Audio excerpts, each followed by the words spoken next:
Nous lisons dans l'Évangile selon saint Jean, au chapitre 20, l'Évangile du jour même de Pâques. Le premier jour de la semaine, Marie-Madeleine se rend au tombeau de grand matin. C'étaient encore les ténèbres. Elle s'aperçoit que la pierre a été enlevée du tombeau. Elle court donc trouver Simon-Pierre et l'autre disciple, celui que Jésus aimait, et elle leur dit « On a enlevé le Seigneur de son tombeau, et nous ne savons pas où l'on l'a déposé. » Pierre partit donc avec l'autre disciple pour se rendre au tombeau.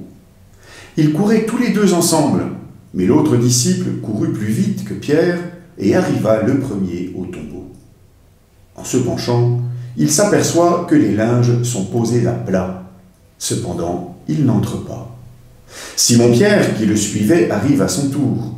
Il entre dans le tombeau, il aperçoit les linges posés à plat, ainsi que le suaire qui avait entouré la tête de Jésus, non pas posé avec les linges, mais roulé à part à sa place.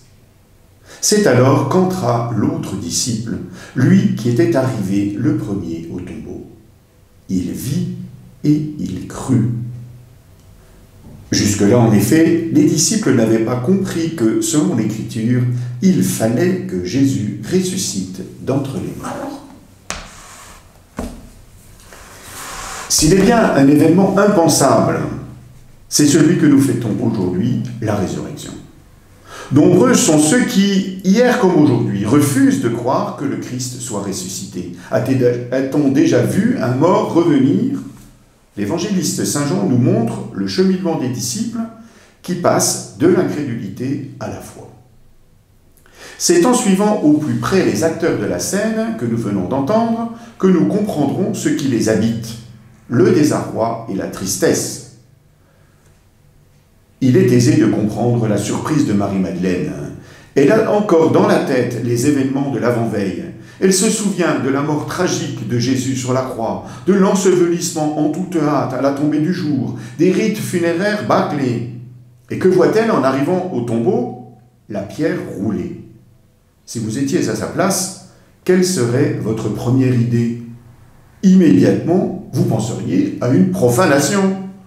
C'est certainement ce qu'elle craint. Du coup, ce qui lui vient spontanément à l'esprit est que l'on a volé le corps. On a enlevé le Seigneur de son tombeau et nous ne savons pas où on l'a déposé. Quel autre motif pourrait avoir une telle profanation ? Certainement pas la recherche de bijoux.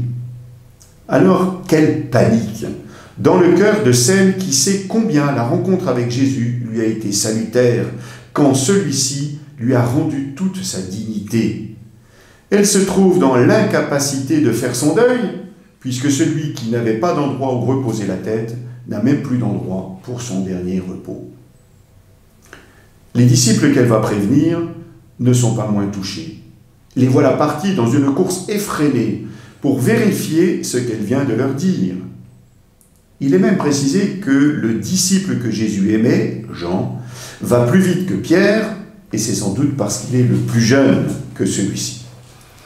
Mais il n'entre pas, laissant ainsi la préséance à celui qui est le chef de l'Église, celui à qui Jésus a confié les clés du royaume des cieux.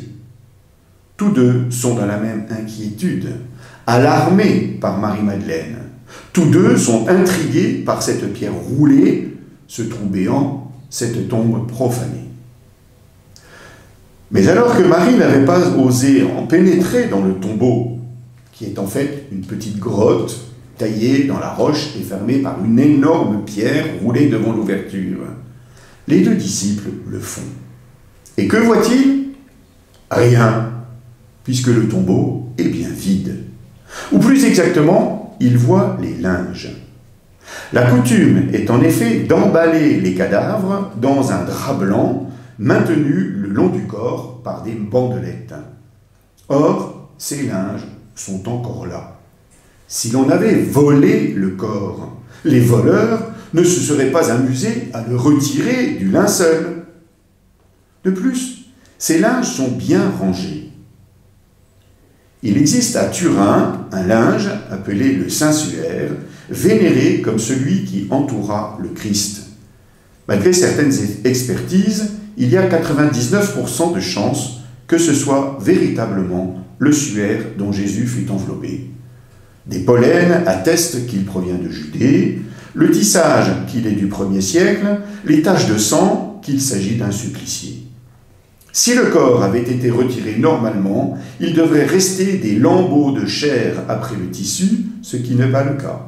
De plus, le linge réagit comme un négatif photographique, comme si le corps avait connu une sorte d'explosion.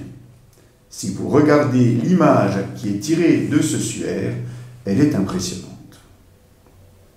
Alors que Pierre est entré et n'a fait que constater que le tombeau est vide, voilà Jean qui entre à son tour. La formule est brève. Il vit et il crut. Cela veut dire d'abord qu'il a compris. Compris qu'il ne pouvait pas s'agir d'un enlèvement. Compris une réalité nouvelle. La mort est surmontée. Compris aussi l'enseignement de Jésus. Souvenez-vous par exemple de ces paroles. Jésus commença à montrer à ses disciples qu'il lui fallait s'en aller à Jérusalem, y souffrir beaucoup de la part des anciens, des grands prêtres et des scribes, être mis à mort et le 3e jour ressusciter. En comprenant tout cela, Jean croit. Il croit vraiment Jésus, puisque sa parole s'est accomplie. Il croit aussi ce qui fait l'espérance des pharisiens, à savoir la résurrection. Croire, c'est faire confiance. Non pas une confiance aveugle qui friserait la crédulité, mais une confiance qui fait aller de l'avant, qui ouvre le cœur, comme l'amour. Notre foi s'appuie sur la foi des apôtres. Nous ne sommes pas allés au tombeau avec eux, mais depuis 2000 ans, nous recevons leur enseignement. Nous entrons dans leur propre foi, que nous faisons nôtre. Nous leur faisons confiance. Nous faisons confiance à l'Église qui transmet leur parole, cette bonne nouvelle, puisque c'est cela que veut dire le mot évangile, de la vie victorieuse de la mort. Pour notre partage, une seule question. Comment répondons-nous à ceux qui refusent la résurrection? Bonne rencontre.